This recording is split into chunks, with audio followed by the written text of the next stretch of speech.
So, as we all know, over the weekend, Tyson Fury successfully defended his WBC heavyweight title against his mandatory Dillian Whyte, knocking out Dillian Whyte. Well, actually, stopping Dillian Whyte in the sixth round, was able to drop him with a beautiful uppercut. Props to Dillian Whyte for getting up, but he was over. He was done. He was on wobbly legs. Referee stopped the fight, and Tyson Fury wins the fight by TKO.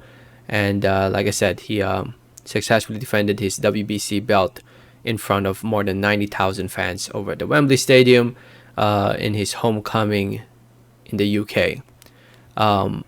It was a very entertaining event, I would say. Entertaining fight, in my opinion. I'm sure a lot of us enjoyed watching, even though it was pay-per-view. By the way, if you don't know, it was $70 here in the States. Insane. Yeah, Tyson did his thing. He got the win, and now he's saying he's gonna retire, this and that. But who knows? I don't think so. But we'll see. Dillian Whyte was recently interviewed by Sky Sports, and if you want to see the whole article, you can read it. But basically, as you guys can tell by the headline, he said, and I quote, the headline reads, "Dillian Whyte, I should have had time to recover after illegal Tyson Fury push at Wembley."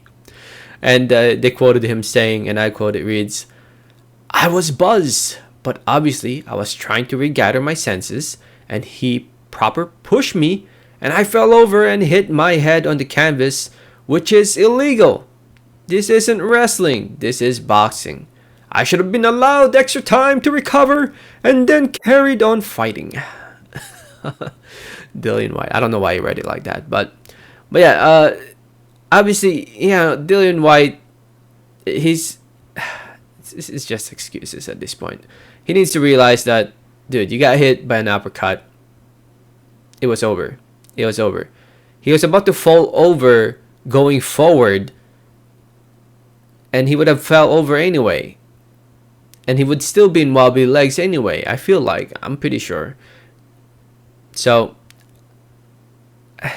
he needs to accept that he lost his fight. And saying stuff like this, well, people will criticize him for these comments. But it's not the end of the world for Dillian Whyte, honestly. It really isn't. I mean, Dillian Whyte suffers his third loss. It's not over yet. He can rebound. He's done it before.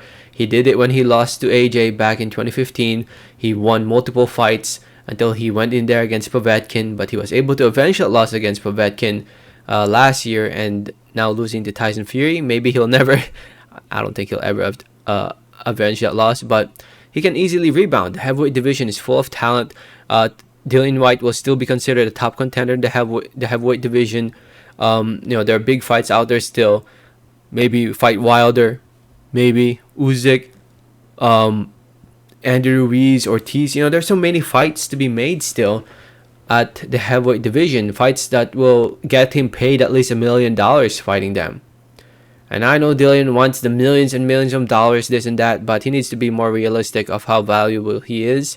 He's more well known in the UK, so obviously if he wants to get paid big money, it has to be against fighters in Europe most likely, or people who are known in the UK, because that's where the money's made for Whyte. I'm sure after this fight, more people here in the States will know who he is, but he's more marketable in the UK. But yeah, I knew he was gonna say something like that. I mean, you could tell like the push definitely affected him. I'm not gonna lie, it affected him, but at the same time, he was hurt more from the punch, if anything. He was gonna fall one way or the other, and he was still gonna hit his head, whether it's front or forward. So, excuses. Let me know your thoughts. Thanks for listening. Thanks for watching. And like always, have a great day. Alright, thanks.